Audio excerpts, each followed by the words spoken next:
வணக்கம். மேசம் ராசி அன்பர்களே, இனிய வணக்கம். மேசம் ராசி அன்பர்களின் வாழ்க்கையில் கடந்த சில வருடங்களில் நடந்த சில விஷயங்களை நினைத்து பார்த்தோம் அப்படின்னா, நம்ம நம் நம்பியவர்கள் ஏன் இப்படி செஞ்சாங்க? நம்முடைய வாழ்க்கையில மட்டும் ஏன் இவ்வளவு சோதனைகள் நடந்தது? நான் செய்யாத தவறுகளுக்கும் ஏன் இவ்வளவு தண்டைகள் எனக்கு பிரச்சனையாக வந்து நின்றது? அப்படிங்கிற மாரி சில யோசனைகளும், சில பிரச்சனைகளும் உங்களுடைய வாழ்க்கையில வந்து கொண்டே இருக்கும். சில கேள்விகளும் உங்களுடைய மனதிற்குள் ஓடிக்கொண்டே இருக்கும். இதற்கு முக்கியமான காரணமாக இருப்பது என்ன தெரியுமா? ராகு, கேது கிரகங்களின் ஆழமான தாக்கங்கள். இவர்களால் மட்டுமே இப்படிப்பட்ட பிரச்சனைகள் உங்களுடைய வாழ்க்கையில தொடர்ந்து ஏற்பட்டு கொண்டே இருந்தது. இந்த மேசம் ராசிக்கு இந்த ராகு கேதுவின் தாக்கம் எப்படி இருந்தது என்று வரிசையாக பார்க்கலாமா? மேசம் ராசியோட அதிபதி செவ்வாய் பகவான். செவ்வாய் என்ன கிரகம் என்றால், போராட்டத்தையும், தைரியத்தையும், சீக்கிரமா முடிவெடுக்க குணத்தையும், கோபத்தையும், நேர்மையையும் கொடுக்கக்கூடிய ஒரு கிரகமாக இந்த செவ்வாய் பகவான் இருக்கிறார். அதனால் ராகு கேது என்ன செய்கிறார் என்றால், சந்தேகத்தை உங்களுக்குள்ள உருவாக்குவார். உங்க கூட இருக்கக்கூடிய மனிதர்களுக்குள்ளேயும், இல்லை அப்படின்னா உங்க வீட்டிலேயோ யாரிடமாவது உங்களுக்குள்ள ஒரு சந்தேகத்தை உருவாக்கி விடுவார். தவறான மனிதர்களை உங்களுடைய அருகில் கொண்டு வந்து நிப்பாட்டுவார். உங்களுடைய மன குழப்பத்தை அவர் வந்து ஏற்படுத்துவார். நம்பிக்கையை உடைக்கக்கூடிய சம்பவங்களை உங்களுடைய வாழ்க்கையில உருவாக்குவார். இதனால நீங்க என்ன செய்யறது, யாரை நம்புறது, என்ன செஞ்சா நம்முடைய வாழ்க்கையில நன்மைகள் நடக்கும் என்று தெரியாமல் நீங்க முழித்துக் கொண்டிருப்பீங்க. இதனால தான் இந்த ராகு கேது இப்படிப்பட்ட செயல்களை உங்களுடைய வாழ்க்கையில செய்து கொண்டிருக்கிறார். அடுத்ததாக கேது என்ன தெரியுமா செய்வார்? ஒரு தனிமையை உங்களுக்குள்ள ஏற்படுத்துவார். இதுவரைக்கும் நீங்க குடும்பத்துடனும் உங்களுடைய உறவுகளிடம் மட்டுமே நீங்க இருந்து கொண்டிருந்த உங்களை இதுக்கப்புறம் தனிமையை உங்களுக்குள்ள ஏற்படுத்துவார். மனவேதனையை உங்களுக்கு கொடுப்பார். சில நேரங்களில் உங்களுடைய வாழ்க்கையை முற்றிலுமாக மாற்றி விடுவார். இது அனைத்தையும் உங்களுக்கு ஏற்படுத்துவார். இதனால தான் இந்த மேசம் ராசி வாழ்க்கையில சில சம்பவங்கள் மிகவும் ஆழமாக ஆழமான ஒரு தாக்குதலாக இருக்கும். இதிலிருந்து உங்களால வெளிவர முடியாமல் நீங்களும் தவித்து கொண்டிருப்பீங்க. இந்த அளவுக்கு உங்களுடைய வாழ்க்கையில நிச்சயமாக நடந்திருக்கும். இந்த ராகு கேதுவால் நடந்த 4 விதமான சோக சம்பவங்கள். இது உங்களுடைய வாழ்க்கையில நடந்திருக்கா இல்லையா அப்படிங்கிறத நிச்சயமாக கூறுங்கள். ஆனால் இந்த இடைப்பட்ட காலத்தில் நிச்சயமாக இது நடந்தே தீரும். உங்களுடைய வாழ்க்கை நிலையும் முக்கியமா மாறியே ஆகும். நம்பிய நண்பர்களால் ஏற்பட்ட துரோகங்கள். உங்களுடைய வாழ்க்கையில் ஒருவரை நீங்கள் மிகவும் நம்பி இருந்திருப்பீங்க. அவர் உங்களுடைய நண்பராக இருக்கலாம், இல்லைன்னா உங்களுடைய தொழிலில் பங்குதாரராக கூட இருக்கலாம். யாராக வேண்டுமானாலும் இருக்கலாம். ஆனால் அவரிடம் நீங்கள் ரகசியத்தை பகிர்ந்திருப்பீங்க. உங்களுக்குள்ள இருக்கிற அனைத்தையும் அவர்களை நம்பி நீங்கள் கூறியிருப்பீர்கள். இது ஆண்களுக்கும் பெண்களுக்கும் இருவருக்கும் பிறந்தும். பண விஷயத்துல நீங்க கொடுத்திருப்பீங்க. நீங்க எவ்வளவு சேர்த்து வச்சிருக்கீங்க, நீங்க என்னென்ன வேலையெல்லாம் பண்றீங்க அப்படிங்கிறத முழு டீட்டெயில்ஸையும் அவர்களிடம் நீங்க கூறியிருப்பீங்க. நம்பிக்கையும் நீங்க வச்சிருப்பீங்க. அதனால் ஒரு நாள் அவங்க உங்களுக்கு எதிராக மாறிவிடுவார். ஆனா நீங்க எதிர்பார்க்கவே மாட்டீங்க. இந்த ஒரு நபர் நமக்கு எதிராக இந்த அளவுக்கு மாறுவார் என்று நீங்கள் எதிர்பார்க்காத ஒரு நேரத்தில் உங்களுக்கு எதிராக அவர் மாறிவிடுவார். ஜோதிட காரணமாக கூறுவது என்ன தெரியுமா? இந்த ராகு 11வது அல்லது 7வது இடத்தில் இருந்தால் மட்டுமே நண்பர்கள் மூலம் உங்களுக்கு துரோகமானது ஏற்படும்.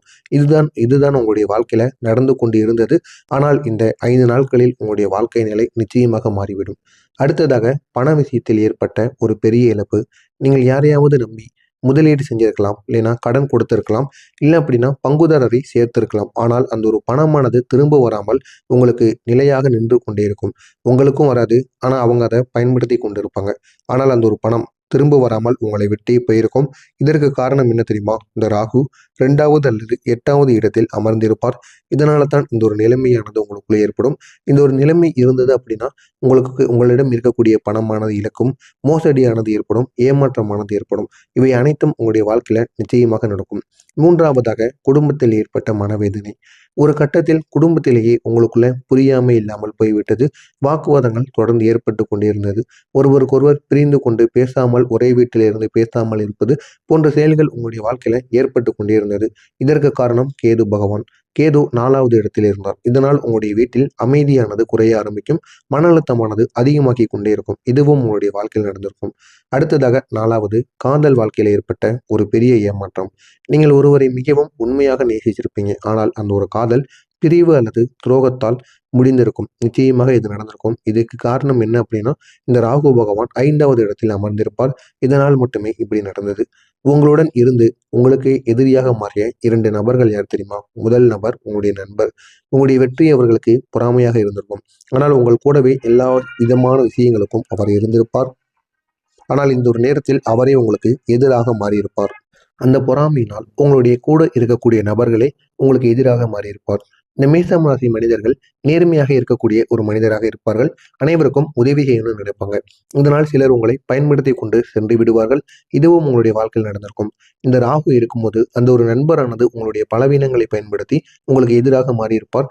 இதனால் நீங்க சேர்த்து வைத்த பணமாக இருக்கட்டும், சேர்த்து வைத்த உறவாக இருக்கட்டும், அனைத்தும் இனிமேல் உங்களை விட்டு பிரிந்துவிடும். இரண்டாவது நபர் உங்களுடைய உறவினர். உங்களுடைய குடும்பத்திலேயே ஒரு நபர் இருப்பார். அது சொத்து விஷயம் அல்லது பண விஷயம். இதற்காக உங்களுடன் சண்டை போட்டிருப்பார். நிச்சயமாக இது நடந்திருக்கும். அந்த சொத்துல பாதி எனக்கு வேணும்னு கேட்பாங்க. ஆனா அவங்களுக்கு அதுல அந்த பங்கானது இருக்காது. இருந்தாலும் அதனை கேட்டு உங்களிடமே சண்டை போடுவார்கள். இப்படிப்பட்ட ஒரு நபர் உங்களுடைய வாழ்க்கையில இருப்பார். இதற்கு காரணமாக விளங்குவது இந்த கேது. இந்த கேது 2வது அல்லது 4வது இடத்தில் இருப்பதனால் இந்த மாதிரி பிரச்சனைகள் உங்களுடைய வாழ்க்கையில ஏற்படும். இது அனைத்தும் நிச்சயமா உங்களுடைய வாழ்க்கையில ஏற்பட்டதா இல்லையா அப்படிங்கிறத கமாண்ட் வழியாக கூறுங்கள். ஏன் தெரியுமா இந்த ராகு கேதுவும் இந்த மேசம் ராசியை அதிகமாக சோதிக்கும்? இந்த மேசத்தோட ராசியோட அதிபதி செவ்வாய் பகவான். ராகு மற்றும் கேது செவ்வாய் சக்தியை சோதிக்கும். இதனால் சீக்கிரமா கோபம் படுவீங்க, தவறான முடிவுகள் எடுப்பீங்க, தவறான மனிதர்களை நீங்க நம்பி விடுவீங்க. இதுதான் இப்பொழுது உங்களுக்கு நடந்து கொண்டிருக்கிறது. ஆனால் இது அனைத்திற்கும் ஒரு முழு தீர்வானது கிடைக்கும். இந்த இடைப்பட்ட நாட்கள் உங்களுடைய வாழ்க்கையை முழுமையாக மாற்றியமைக்கும். இதுவரைக்கும் நீங்க பட்டதெல்லாம் போய்விட்டது. இனிமேல் உங்களுடைய வாழ்க்கை முழுமையாக மாறும். எனவே நான் இதுவரை கூறியது உங்களுடைய வாழ்க்கையில நடந்திருக்கா இல்லையா அப்படிங்கிறத கமாண்ட் வழியாக கூறுங்கள். இதற்கப்புறம் நடக்கப் போவதை என்னவென்று நான் கூறுகிறேன். எனவே வரக்கூடிய இந்த ஒரு 4 நாட்கள் இது உங்களுடைய வாழ்க்கையை முழுமையாக மாற்றும். இந்த மேசம் ராசி வாழ்க்கையில இந்த இடைப்பட்ட நாட்கள்ல சனி பகவான் கும்பத்திலும், குரு பகவான் ரிஷபத்திலும், ராகு மீனத்திலும், கேது பகவான் கன்னியிலும் அமர்ந்திருக்கிறார். இதனால் இந்த ஒரு கிரக நிலையானது மேசம் ராசிக்கு மெல்ல மெல்ல ஒரு மாற்றத்தை கொண்டு வந்து கொடுக்கும்.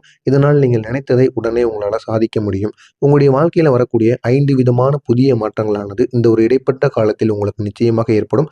பழைய பிரச்சனைகள் எதுவாக இருந்தாலும் மெதுவாக முடிந்துவிடும். பழைய பிரச்சனைகள் இந்த ஒரு நேரத்தில் வளர்ந்து கொண்டு வரும். அதனால் உங்களுக்கு சிக்கலானது அதிகரித்து கொண்டே இருந்தது அப்படின்னா இந்த இடைப்பட்ட காலத்தில், இந்த இடைப்பட்ட நாட்களில் இது அனைத்திற்கும் ஒரு முழுமையான ஒரு தீர்வானது கிடைக்கும். புதிய வேலை ஒரு வாய்ப்பு உங்களை தேடி வரும். அந்த ஒரு வேலை வாய்ப்பை நீங்கள் பயன்படுத்தி கொண்டீர்கள் என்றால் உங்களுடைய வாழ்க்கை இன்னும் அழகாக மாறும். பணவரவானது உங்களுக்குள்ள அதிகரிக்க ஆரம்பிக்கும். இதுவரைக்கும் நீங்கள் சேர்த்து வைத்த அனைத்து விதமான பணத்தையும் சேர்த்து ஒரு நல்ல ஒரு செயலையோ, நல்ல ஒரு தொழிலையோ உங்களால் தொடங்க முடியும். குடும்பத்தில் ஒரு அமைதியானது கிடைக்கும். அமைதி இல்லாமல் சண்டை மட்டும் ஏற்பட்டு கொண்டிருந்த குடும்பத்தில் இந்த ஒரு நேரத்தில் ஒரு அமைதியானது ஏற்பட்டு உங்களுடைய குடும்பம் கலக்கலன்னு சிரித்து கொண்டிருப்பார்கள். நீண்ட நாட்களாக நினைத்த விஷயங்கள் அனைத்தும் நடக்கும். அதுவும் உங்களுக்கு விரும்பிய விஷயங்களாக நிச்சயமாக இருக்கும். அது அனைத்தும் இந்த ஒரு நேரத்தில் உங்களுக்கு நிச்சயமாக நடக்கும். அடுத்ததாக ராகு கேது மேசம் ராசிக்கு கூறக்கூடிய சில வார்த்தைகளானது இருக்கு. மேசம் ராசி அன்பர்களை நீங்க கடந்த காலத்துல துரோகம், ஏமாற்றம், மனவேதனை எல்லாத்தையும் சந்திச்சுட்டு வந்துட்டீங்க. ஆனால் இந்த சோதனைகள் உங்களை பலமாக்கத்தான் வந்தது அப்படிங்கிறத நீங்கள் உணர்ந்து கொள்ள வேண்டும். இது இந்த ராகு கேது உங்களை பலமாக்கி விட்டு அதற்கு பிறகு உங்களுடைய வாழ்க்கையை மாற்றுவதற்காகத்தான் இப்படிப்பட்ட சோகங்களை உங்களுக்கு கொடுத்தார் அப்படிங்கிறத நீங்கள் உணர்ந்து கொள்வது மிக முக்கியமான ஒன்றாக இருக்கும். இந்த ராகு கேது உங்களுக்கு தரக்கூடிய 3 ஆசீர்வாதங்கள் என்ன தெரியுமா? எதிரிகளை வெல்லக்கூடிய ஒரு சக்தி. தொழில் ரீதியாக இருந்தாலும் சரி, வாழ்க்கை ரீதியாக இருந்தாலும் சரி, எப்பேற்பட்ட எதிரிகளாக இருந்தாலும் அவர்களை எப்படி வெல்லணும் அப்படிங்கிற ஒரு சக்தியை உங்களுக்குள்ள ஏற்படுத்தி கொடுப்பார். திடீரென்று பணவரவை உங்களுக்கு தூக்கி கொடுப்பார். வாழ்க்கையில புதிய ஒரு தொடக்கத்தை உங்களுக்கு தொடங்கி வைப்பார். உணர்ச்சி பூர்வமான சில சம்பவங்கள் உங்களுடைய வாழ்க்கையில நடக்கும். அடுத்து சில மாதங்களில், இனிமே வரக்கூடிய சில மாதங்களில் ஒரு நாள் உங்களை ஏமாற்றிய ஒருவரை மீண்டும் உங்களிடம் பேச வரக்கூடும். அந்த ஒரு நேரத்தில் நீங்கள் பழைய மேசம் ராசி மனிதராக இருக்க மாட்டீங்க. நீங்கள் மிகவும் வலிமையான ஒரு மனிதராக மாறி இருப்பீங்க. அது அவங்களுக்கு தெரியாமல் இருக்கும். ஆனால் உங்களை பார்த்து அவங்க மன்னிப்பை கேட்பாங்க. அது நீங்க மன்னிக்கவா வேண்டாமா அப்படிங்கிறத முடிவு செய்வது நீங்களாகத்தான் இருப்பீர்கள். நீங்கள் என்ன பண்ணணுமோ அது உங்களுடைய விருப்பத்திற்கு ஏற்றது. ஆனால் இந்த ஒரு நேரத்தில் நீங்கள் ராகு கேதுவுக்கு ஒரு பரிகாரமானது செய்ய வேண்டும். ராகு கேதுவுக்கு பரிகாரம் செய்தால் மட்டுமே இனிமே ராகு கேதுவினால் எந்த விதமான பிரச்சனைகளும் உங்களுக்கு தொடர்ந்து ஏற்படாமல் இருக்கும். இதுவரைக்கும் பட்ட பிரச்சனைகள் அனைத்தும் தீர வேண்டும் அப்படின்னா இந்த ராகு கேதுவுக்கு நீங்கள் மாதத்திற்கு ஒரு முறையாவது இந்த ஒரு செயலை செய்து பாருங்கள். உங்களுடைய வாழ்க்கையில இன்னும் அழகாக இருக்கும். செவ்வாய்க்கிழமை நாட்களில் முருகன் கோவிலுக்கு சென்று வாருங்கள். இதனால் ராகு கேதுவின் தோஷங்களானது குறைந்துவிடும். சனிக்கிழமை நாட்கள்ல நாகருக்கு பால் அபிஷேகங்கள் செய்யுங்கள். மாதம் ஒரு முறை காளியம்மன் கோவிலில் சென்று வழிபாடு செய்யுங்கள் அல்லது தீபம் ஏற்றி வழிபடலாம். கருப்பு நாய் அல்லது காகங்களுக்கு காலையில எழுந்தவுடன் நீங்கள் உணவு கொடுக்க வேண்டும். இதனை மட்டும் பின்படுத்தி வாருங்கள். உங்களுடைய வாழ்க்கை இன்னும் பெரிய அளவில் முன்னேறி செல்லும். இந்த மேசம் ராசிக்கு ஏற்ற சில ரத்தினங்கள் இருக்கு. ஒன்று சிவப்பு பவளம், 2வது கோமேதகம் ராகு, அடுத்ததாக வைடூரியம், ஆனால் இந்த ஜாதகம் பார்த்து தான் இதை நீங்கள் அணிய வேண்டும். இதனை மட்டும் நீங்கள் அணிந்து கொண்டீர்கள் அப்படின்னா உங்களுடைய வாழ்க்கை இன்னும் அழகாக மாறிவிடும். எனவே மேஷம் ராசி அன்பர்களே, உங்களுடைய வாழ்க்கையில் நடந்த சோதனைகள் உங்களை அழிப்பதற்காக கிடையாது, உங்களை ஆக்குவதற்காக, உங்களை உயர்த்துவதற்காகத்தான். இந்த ராகு கேது உங்களை சோதித்தது, ஆனால் அதே ராகு கேது தான் உங்களுக்கு வெற்றியையும் தந்தது. நம்பிக்கையுடன் இருங்கள். உங்களுடைய வாழ்க்கையில மிகப்பெரிய ஒரு மாற்றமானது வரப்போகிறது. அந்த மாற்றத்தின் மூலம் நீங்கள் எங்கு வேண்டுமானாலும் செல்லலாம். அந்த அளவுக்கு ஒரு பெரிய மாற்றம் ஏற்படும். இருக்கின்ற நிலையை விட்டு எங்கோ நீங்கள் பறந்து செல்வதற்கான ஒரு வாய்ப்பு நிச்சயமாக கிடைக்கும். அதனை நீங்கள் பயன்படுத்திக் கொள்ளுங்கள். உங்களுடைய வாழ்க்கை இன்னும் அழகாக மாறிவிடும். நான் கூறியது நடக்குமா இல்லையா அப்படிங்கிறத கமெண்ட் வாயிலாக கூறுங்கள்.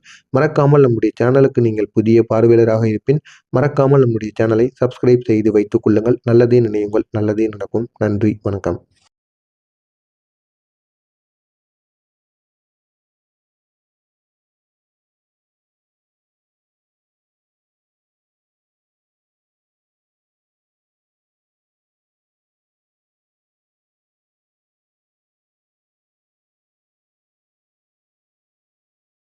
இதனால் ராகு கேதுவின் தோஷங்களானது குறைந்துவிடும். சனிக்கிழமை நாட்கள்ல நாகருக்கு பால் அபிஷேகங்கள் செய்யுங்கள். மாதம் ஒரு முறை காளி